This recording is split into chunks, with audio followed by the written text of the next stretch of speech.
It's nice to see you again, Westchester. It is Friday, February 28th, 2025, and I'm Bonita with the Westchester Chronicle.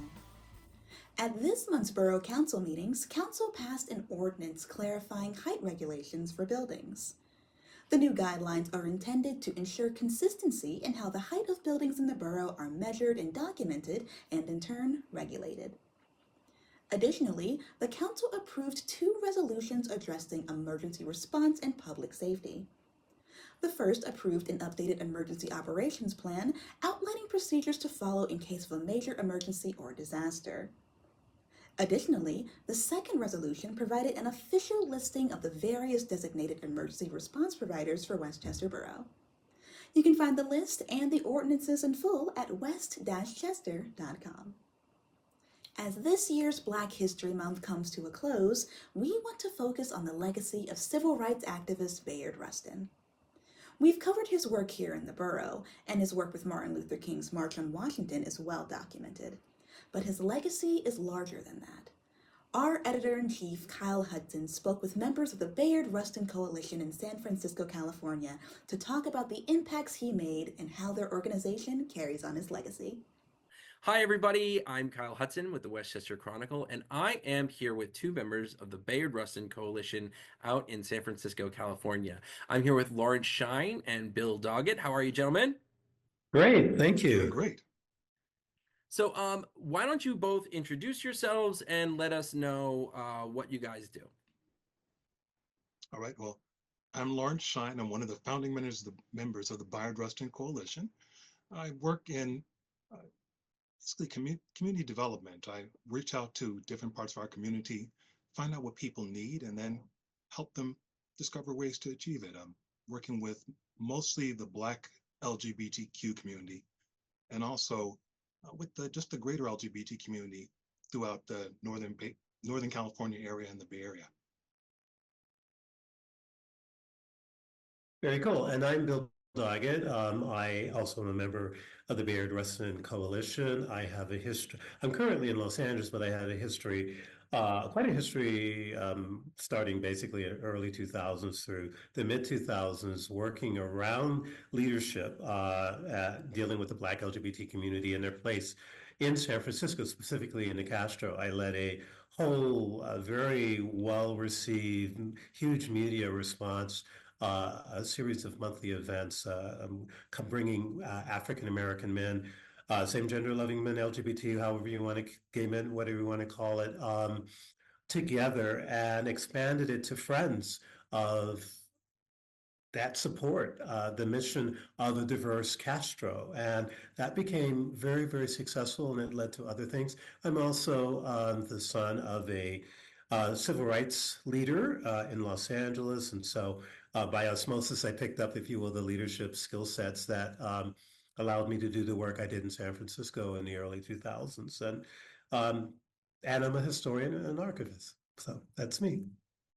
So, Lawerence, you said you're a founding member of the coalition. Why don't you explain, and then maybe Bill, you can jump on with the historian point of view. But how did this start? How did this organization start? Well, we were born out of a movement from 2005. It was called And Castro for All. As we know, San Francisco has the Castro district, which is one of the gay meccas of the world.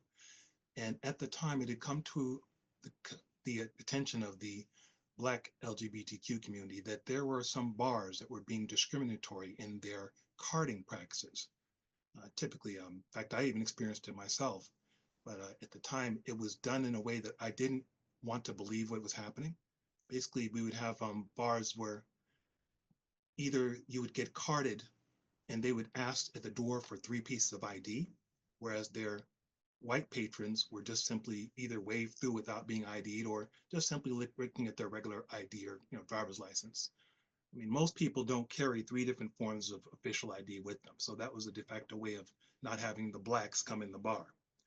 Also, although that never happened to me because I guess they liked the way I look or something at the time, once I would get in the bar, I would see, once I became aware of it, that they at the bar, this is one bar, it was called the Badlands in particular, would serve Black people last.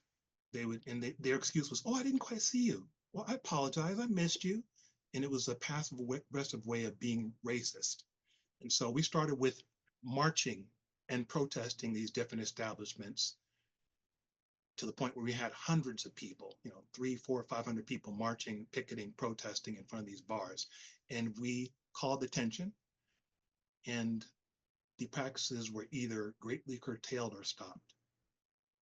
And then after that, we decided, once we did the Castro for All in 2005, we thought we need to do something more permanent. So we came together as the Bayard Rustin Coalition in 2006 to tackle some of the other issues as far as racism, sexism, bigotry in San Francisco. Despite San Francisco being a liberal mecca, it has its own forms of racism that can be a little bit hard to see sometimes, but are just as dangerous. I do have a follow-up question. Why choose the name Bayard Rustin? Well, that was something that one of our founders, the founders, Andrea Shorter, decided to select. She is a Quaker, and she had been involved in the study of Bayard Rustin decades ago.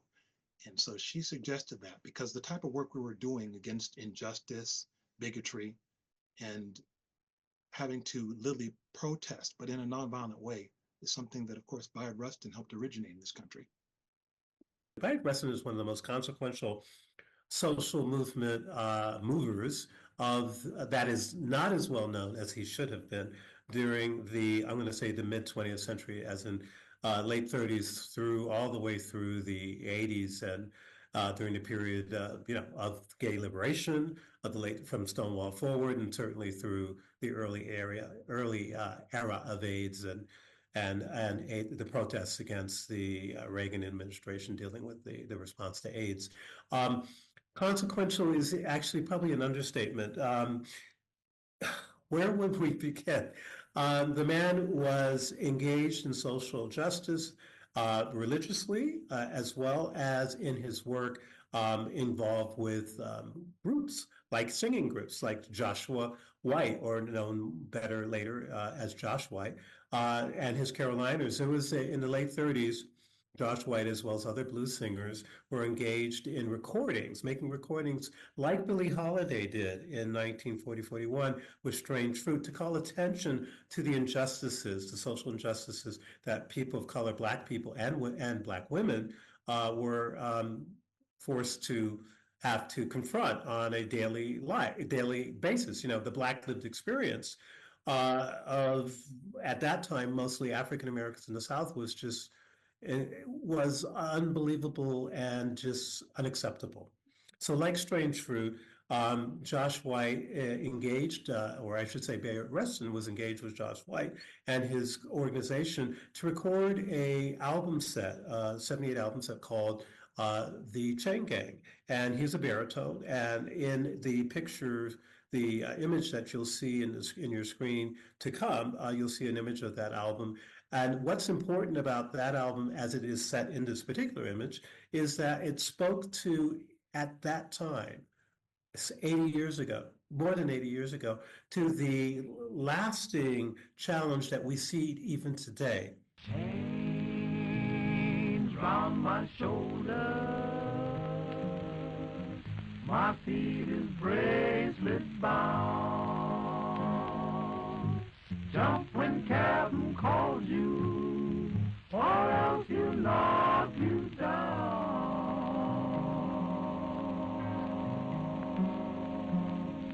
There are major movements. I mean, perhaps the most famous one before the 1963 March on Washington for Jobs and Freedom is his engagement with the 1954 Montgomery bus boycott. He and Ella Baker and Rosa Parks, everything that would begin to bubble up in this country to look at calling more attention to the rights of people, the human rights. Bayard Rustin is at the center of all of it. So, what do you see as the importance of your work in your community, and why do you guys keep on organizing and putting in the hours to do the work that you do? Well, as you mentioned, the Black same gender loving LGBTQ community, however you want to refer to it, is a subset of a subset. Here in San Francisco, at one time San Francisco's population was just about 15%, give or take. Now it's down to below 5%. There's been a great migration over the last 40 years of Black folks from the Bay Area.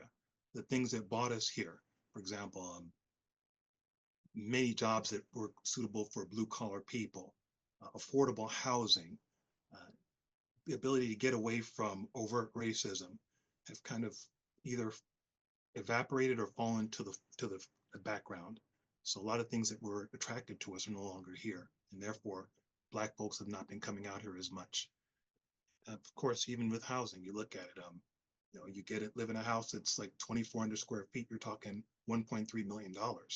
So that's, and an old house, we're talking like a 90-year-old house.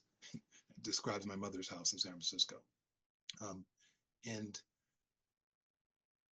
what's happened is with that out-migration, there's been a sense for many of us, particularly the same gender-loving, gender-diverse LGBTQ community, a sense of isolation, and as you mentioned, a lack of support. People sometimes, particularly our elders too, and some of our youngest folks, basically our elders and our youngest, may be disenfranchised in that they don't know where to go as a young person, and they feel kind of lost. I know that's some of what I experienced as a young person. I wasn't quite sure where to go. The Castro was pretty and flashy, but in some ways, although I didn't know it at the time, it felt what it was rooting from. It felt sometimes not quite welcoming. And with our elders, we have people who are older who have had people who were lost during the AIDS pandemic. So many of our elders died during that period. So they end up now at this point, 40 years later, 50 years later, alone. And we felt that it was important to be able to bring together a multi-general coalition, the elders, the people who are middle-aged, and the youth together to be able to share ideas and connect in the ways that traditional Black culture did prior to integration. At one time, we as Black people did not have the luxury of feeling free to just traipse about and go wherever we want to, as you know. We had to go inward within our communities to support each other and find resources.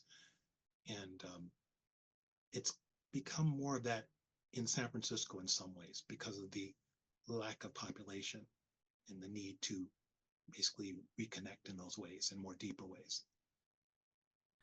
I guess, what do you think are the biggest obstacles today to achieving the goals that you set out to achieve?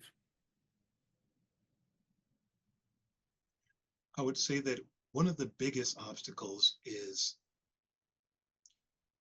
the pervasive sense of rugged individualism, which is, kind of dyed into the wool of American culture. I mean, it works for people who have a majority ethnic group because the systems are in place to help you fit and support one another within it. But then one of the unfortunate side effects of integration, although integration was very well intended and had many powerful facets of it as far as connecting people together, irregardless of ethnicity or social class, even in some cases. But unfortunately for Black folks, what happened was some of the more powerful aspects of community that we had when we had to have self-sufficiency, interdependence, were lost. A lot of wealth, a lot of property was sold. People went out and moved into diverse neighborhoods, but then when it came down to it, you may live in that diverse neighborhood that's pretty and clean, but your neighbors are only surface level liking you. So when it really gets down to the problems and you're laid out in the middle of the street, you're alone. And that's both physically and metaphysically. The biggest obstacle, I would say, is the sense that folks feel that I want to do my own thing, when the collective is the most powerful way to achieve goals. There's power in unity and in numbers. I mean, these are ideas associated with many of the speeches and sermons of Martin Luther King, but they are in fact identical with in the DNA of what Bayard Rustin and A. Philip Randolph were seeking to do. And to Lawerence's point, yes, the isolationism that many Black, gay, and same-gender loving men and women have faced during this time period of the Ancestral for All in 2005 and going forward to the work I did with Magnet in 2006 or 7. The isolation continues when we are in a time where um, the focus on diversity and inclusion, the idea of DEI, diversity, equity, inclusion, is being maligned. And when the opportunity to connect and to have a place of belonging and community is removed in whatever way it may be, a bar closing or venue changing hands, whatever the case may be, or an organization going out of existence because either it was put out of existence or its founders died or there was infighting, whatever the case is. I think the message of Bayard Rustin, the legacy of Bayard Rustin, is to still we rise, if you will. That's actually associated with, very famously associated with another San Franciscan legacy person, Maya Angelou, the great poetess and writer. And Still I Rise is very important in this time. And it was very important, I think, as well as in Bayard Rustin's organizational legacy time, because even though there was, the Red Communist Scare and all of that going on, that impacted important voices of his generation, like Paul Robeson. Paul Robeson was effectively silenced, or was attempted to be silenced, but fortunately there was Bayard Rustin also in the background working in a different direction, but still in a direction that was part of the, how would I say, the genesis to bring to bear the importance of social justice that became signatured, for example, as I spoke to in the 1939 Easter Lincoln Memorial Concert of Marian Anderson. It was the work, of Paul Robeson, even though silenced, but it was the non-silence, quiet background work of Bayard Rustin, A. Philip Randolph, and those who were supportive of him and what he was doing. That is the legacy to remember, is that we can still rise in spite of the darkness. And the darkness of as we saw, we did rise as a response to the cruelty and the murder of George Floyd. We did and continue to rise in wake of the first administration of Donald Trump. We can and should continue to rise, as many people are, in confronting what is going on today in 2025. So I think there's a power in a message there. And the lasting word and value is there is power in numbers. It is something identified historically with Martin Luther King, but so much of what is Martin Luther King in idea set is originating and coming in or associated with the ideas and the learning and the teaching of Bayard Rustin and sharing with Martin Luther King. Bayard was known for his fearlessness. He was very bold, and even if he was fearful, he would find a way to put that away someplace else and bring forth his courage. One of Bayard's most famous quotes is to be afraid is to behave as if the truth is not true. That's the thing. We need to step forward, particularly in times like this, when there's so many attacks on the LGBT community, attacks on working class people, attacks on the diverse group of people that Bayard Rustin and his colleagues would have stood up for, is to dig deep and to step forward in courage. And if we're feeling a bit shaky, be okay to let people around you know that, hey, I'm feeling a bit afraid, I'm a bit concerned, without shame, and allow your circle, your community to kind of prop you up a bit, and so you find your legs and can step forward confidently again. That's something that we really need to embrace strongly, especially now. That's great. Thank you so much. So, real quick, where can people find out more about your organization? Oh yeah, you can go to our website. It's www.bayard, Bayard, Rustin, Rustin, Coalition, Coalition.com. BayardRustinCoalition.com. Plenty of information there and even an easy link to contribute to the cause. You can find out more about the Bayard Rustin Coalition and how you can support their mission in the description below. Before we wrap up, we wanted to remind you that Westchester's annual Restaurant Week is in full swing. It started on Sunday the 23rd and will last until Sunday, March 2nd. Participating restaurants in the borough will be offering multi-course prefix menus for $40 or $60. And you can find out more about the participating restaurants by heading over to downtownwestchester.com. Money spent in the borough stays in the borough, so stop by your favorite local restaurant this weekend. As always, we appreciate you tuning in. Thanks to your continued support, our team has grown and we look forward to bringing you even more coverage. With our friends at Alliance Space, we can take our project to the next level. However, in order to keep this show ad-free, we will need your help. If you appreciate what we do, please consider becoming a supporter on Patreon, liking and sharing us on Facebook, and subscribing on YouTube. It's the easiest way to support us and help us bring you the news. And if you'd like to listen to our show via podcast, you can find us on SoundCloud. Finally, if you have a news tip, an event you'd like us to cover, or just want to say hi, you can reach us via email at westchesterchronicle@gmail.com. We look forward to hearing from you. Our program is produced by Crimson Planet Media, recorded at Alliance Space here in downtown Westchester, and our music is by Doug Keller. As always, we want to thank you for your time, and we hope to see you soon. Until then, I'm Bonita with the Westchester Chronicle.